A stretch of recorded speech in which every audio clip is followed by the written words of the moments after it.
The Science of Meditation. Chapter 4. Emotion Zones. As mentioned in Chapter 1, Awake Sleep, more and more research is demonstrating that anxiety is not in your mind, but your body. In other words, when some event occurs, your body reacts first, and the emotions that emerge after that are caused by the physical changes in your body. Why the body reacts first must have something to do with human evolution. Imagine that you are a primitive human being walking in a jungle, when suddenly a beast jumps out from nowhere. Before figuring out what kind of beast it is, whether it is a threat to you, whether you should fight it, or turn around and run away, your entire body starts reacting in a split second. Your pulse quickens, your breathing becomes shallow, your eyes dilate, and your body starts to produce adrenaline. Everything happening in your body is good because you're prepared to survive that encounter with the beast. However, there is the possibility that the intruder is not a beast, but a friendly buddy from another tribe. Even if you eventually learn the truth, your body is ready for fight or flight, and your heart rate is still increasing. At least, it will not return to normal anytime soon. That is because you are completely in control of the surging adrenaline, although the frightening experience is just a false alarm. In the present day, most people no longer need to worry about encountering an unexpected beast. However, that beast still lurks in everyone's body and jumps out to frighten you at every turn. For example, when you encounter a traffic jam on the way to work, the beast jumps out and makes you anxious immediately. When you encounter people and things that are not going well at work, the beast jumps out and makes you instantly irritated. When you are back home and see your child playing online games instead of doing homework, in no time the beast jumps out and makes you feel nameless anger.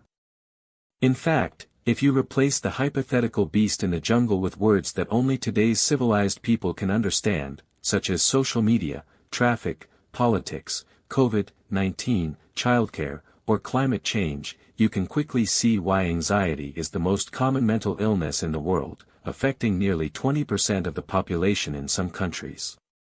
In other words, modern-day humans are basically a bunch of freaked-out primitives in perpetual fight-or-flight mode. If we recognize that emotions are determined by the state of your body, which is nothing more than a collection of physical and chemical variables, that means that we might be able to quantify emotions scientifically, rather than relying on imprecise human words, such as anger, anxiety, confusion, pain, excitement, and happiness.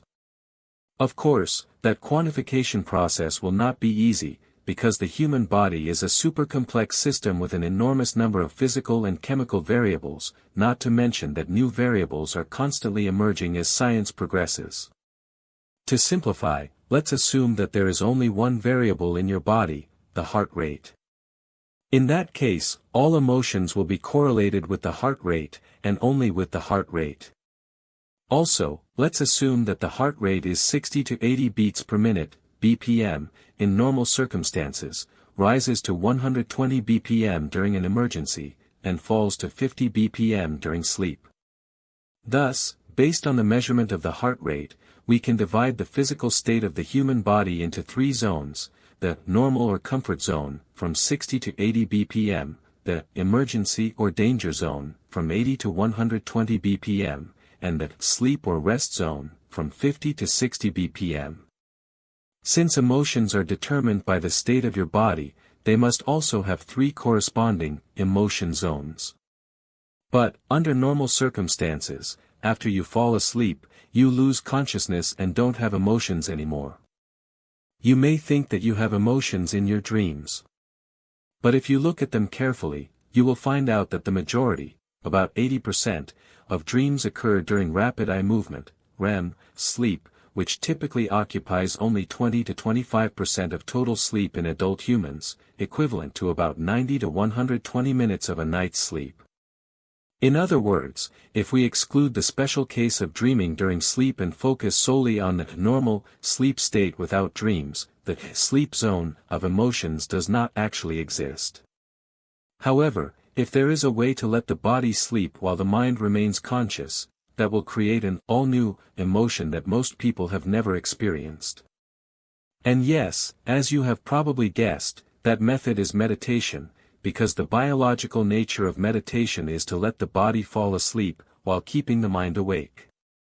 As for what that new emotion feels like, I am afraid there is no one word to describe it, since it has been referred to by various people as calmness, serenity, freedom, compassion, fraternity, and even emptiness. Notice that using heart rate as the only variable for the state of the human body is an extreme simplification. If another variable, for example, blood pressure, is added, the one-dimensional emotion zone will become a two-dimensional emotion area. If one more variable, for example, respiratory rate, is added, the two-dimensional emotion area will become a three-dimensional emotion space. If n variables are used to present the state of the human body, some n-dimensional emotion spaces will be created. As you can see, with more and more dimensions added, the emotion spaces become more and more complicated. Without a map or GPS system, there is no way for us to plan a route in advance or follow some existing routes to explore those unknown emotion spaces. That explains why everyone's meditation experience may be different. As a matter of fact, even for the same person, each time he or she may get a different experience in meditation for the same reason. But dividing emotions into three zones is also a great simplification. For example, between the comfort zone and the danger zone, there is also an optimal performance or flow zone. That's because moderate anxiety usually improves a person's performance. As anxiety increases, performance increases, until it reaches an optimal level. Beyond that point, as anxiety increases, performance decreases, so that eventually you will come out of the performance zone and go into the danger zone. When people are in the performance or flow zone, they are able to accomplish tasks easily, for their bodies automatically move by themselves. Since those people are focusing on the present, hours seem to pass by the minute. In addition, because people concentrate deeply when they are in the performance or flow zone, they are less sensitive to internal feelings such as hunger and external stimuli such as mobile phone vibrations. Also, after people accomplish tasks, they usually feel happy, satisfied, and filled with positive energy. The idea of flow may sound unreal to you, but you may have already experienced it without knowing it. For example, a stressful school exam may engross you, and the deeper your concentration is and the longer you focus, the more likely you will do well on the exam. That is the result of flow. While everyone may benefit from flow, many artists and athletes in particular have tremendous interest in pursuing it, because they have discovered that their work or competition will never be perfect if they think too much. But if they can enter flow, their hands and feet, and even their whole body, will move by themselves.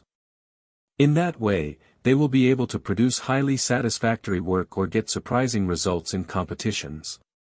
So, how to get out of the comfort zone and enter the flow zone without falling into the danger zone marks the difference between mediocrity and genius.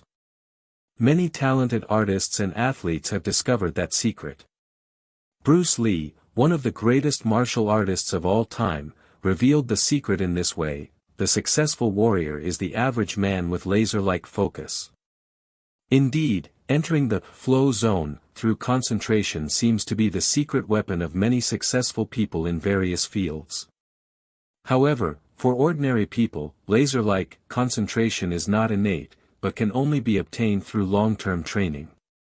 In fact, switching between any emotions is not at all easy.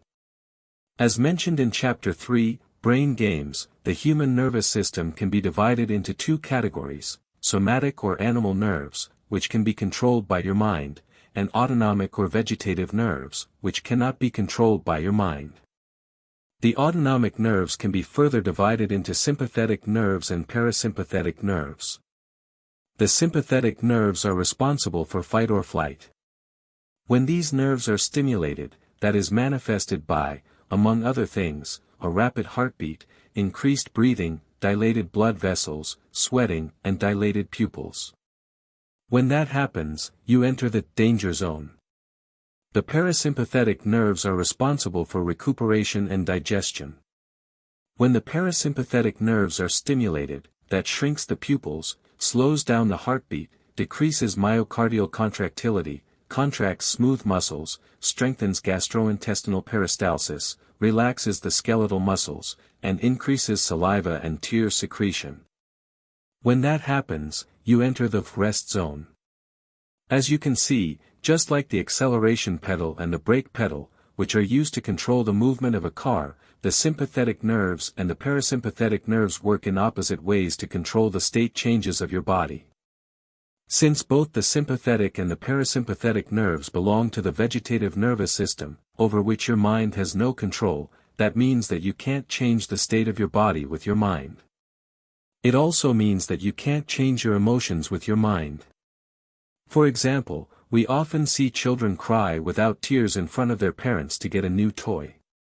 That is because their facial expressions and vocal cord vibrations are controlled by their animal nerves, which in turn are controlled by their minds. In contrast, tears are controlled by vegetative nerves, which are not controlled by their minds. As a result, tears are not always available on command. However, many actors can tear up anytime and anywhere the story calls for it, which is amazing. How do they do that? The answer is simple. Since they cannot change emotions directly through their minds, they must use an indirect or roundabout strategy. When actors need to cry, they stimulate their parasympathetic nerves by recalling a sad story in their minds, or silently singing a desolate song in their hearts, to arouse the secretion of tears. Of course, few of them can burst into tears without practicing countless times. For the same reason, artists and athletes enter the flow zone via concentration, which again comes down to the fact that they cannot change their emotions directly through their minds.